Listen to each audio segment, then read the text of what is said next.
Okay, guys, so just let us repeat for the triangular load.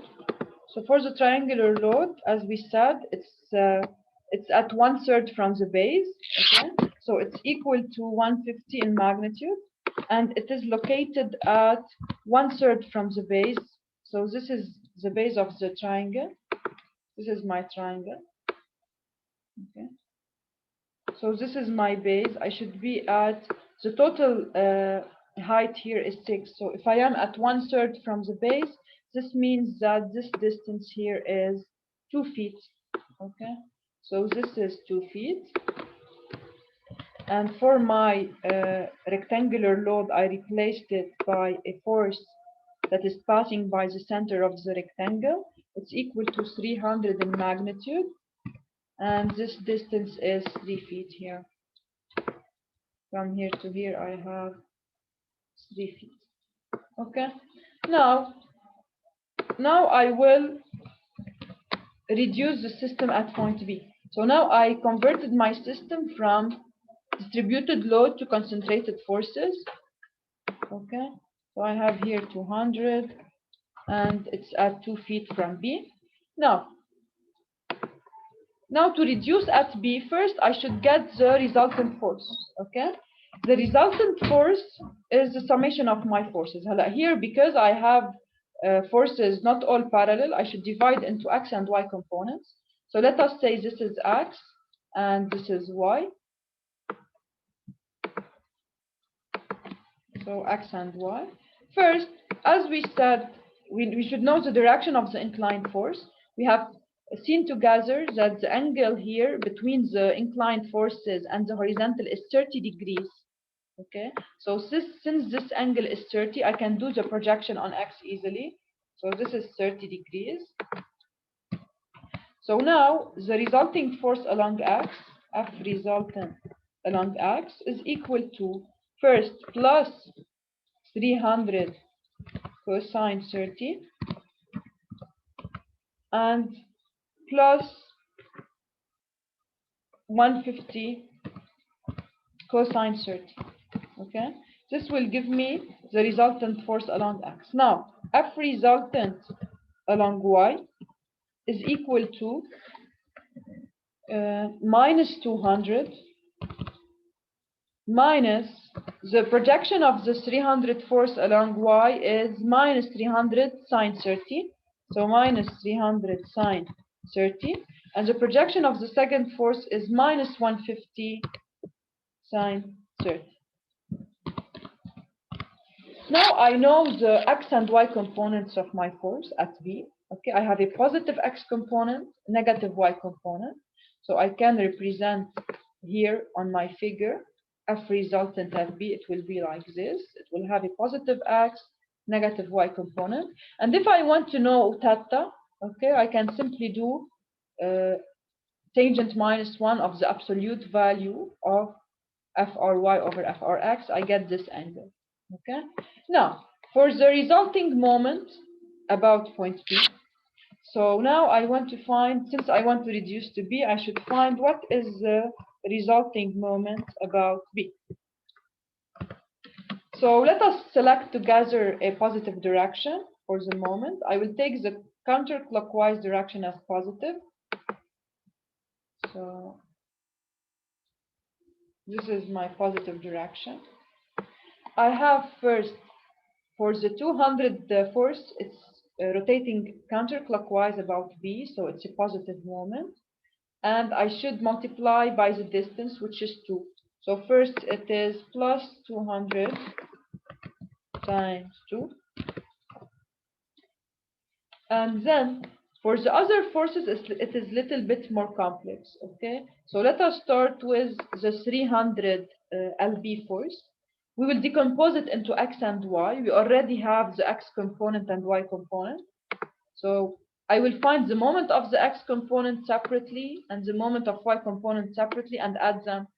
Okay, because here it's hard to calculate the distance from B to the force. So this is why it's easier to divide it into components. So first, for the x component, this is the x component. It is towards the right.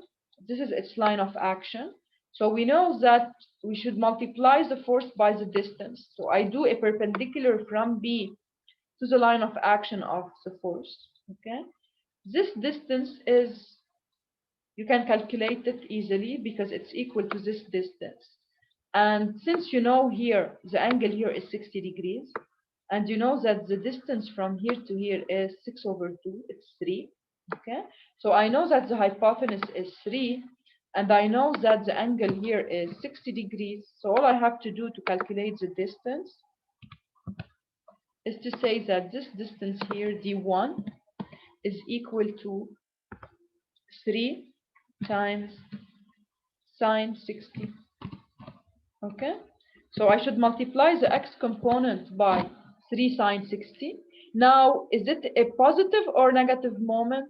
Try to do the right hand rule, or simply you can do it easily here like this. It's turning the structure in the counterclockwise direction, so it's a negative moment.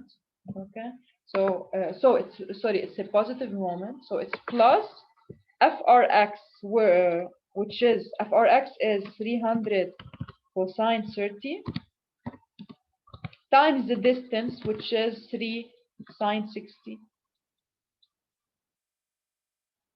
Okay, 3 sine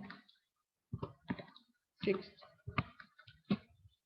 Okay, now the other step is to calculate the moment of the y component of this force. So the y component, this is the y component of the force. It's a downward force. First, it's downward, so it's also rotating counterclockwise. It's a positive moment. Now I should multiply by which distance if I extend the line of action of the force like this, and I draw the perpendicular from B towards this line. The distance I should consider is this distance. This distance. Okay. Now, what is this distance? It is 4 plus this part. Okay. This part is equal to what? This part is equal to the distance from here to here, which is 3 cosine 60. So I can say that this part is 3 cosine 60. So the total distance from B will be 4 plus 3 cosine 60. So I should add plus the y component, which is, of course, please notice here, I just take the absolute value of the y component because I know that the moment is positive. So when to find the sign of moment, I don't look if f is positive or negative. I do the right hand rule. Okay, the right hand rule will tell me that it has a positive moment. So it's plus 300 sine 30 times the total distance, which is 4 plus 3 cosine 60. Now I am done with the second force. I will still have only to find the moment of the final force here, of the triangular load. Okay, and it's similar in analysis to the other force. So I should decompose it also into x and y components. So first, this is the x component. Okay. Also, it's doing a counterclockwise moment. And to find the distance, I should multiply by, I do the same method. I do the line of action of my force. I draw the perpendicular from B. So as you can see here, this is the perpendicular. Okay. The perpendicular distance now, I can calculate it in a similar way to the other one. So I will call it, this is D2. Okay, this is D2. So D2 is the whole distance here, which is 6 minus 2, which is 4. Okay, times what? Times also sine 60. So D2 is equal to 4 sine 60. Now to find the moment of y component, okay, sorry, maybe the figure is a little bit, but yeah, it's the same method, okay. Now for the y component, also I do the extension of the line like this. I extend this line, and I say that I want to find the total distance from B, this distance here from here to here, okay. So in a similar way, I will divide it into two parts. The first part here is equal to 4. I should add to 4 this length here. Okay, and in a similar way, as I calculated the previous distance as 3 cosine 60, now this one will be 4 cosine 60 because the hypotenuse here is 4. Okay, so this is 4 cosine 60. So now all I have to do is to add the moment. So it's plus the x component is 150 cosine 30. Okay, I multiply by the distance, corresponding distance, which is 4 sine 60, and plus at the end for the y component it's also a positive moment, so plus 150 sine 30 times the total distance, and the total distance is 4 plus 4 cosine 60. Okay, any question on this?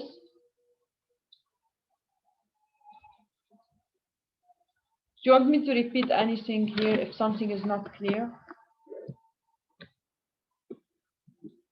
Okay, so we are done for today. We continue. We are done with this chapter. Okay, we continue. We start a new chapter next time. Just I want to tell you also that for the remaining problems. So let me check. Don't do anything related about integration. Okay, so you are not responsible of the remaining problems. I will put a notice on the group. Okay, don't solve anything related to integration because we decided to remove this part to reduce complication. Okay, so we are just responsible of the problems we solve together. Okay, see you next time. Bye bye. Thank you, doctor. Welcome. Bye.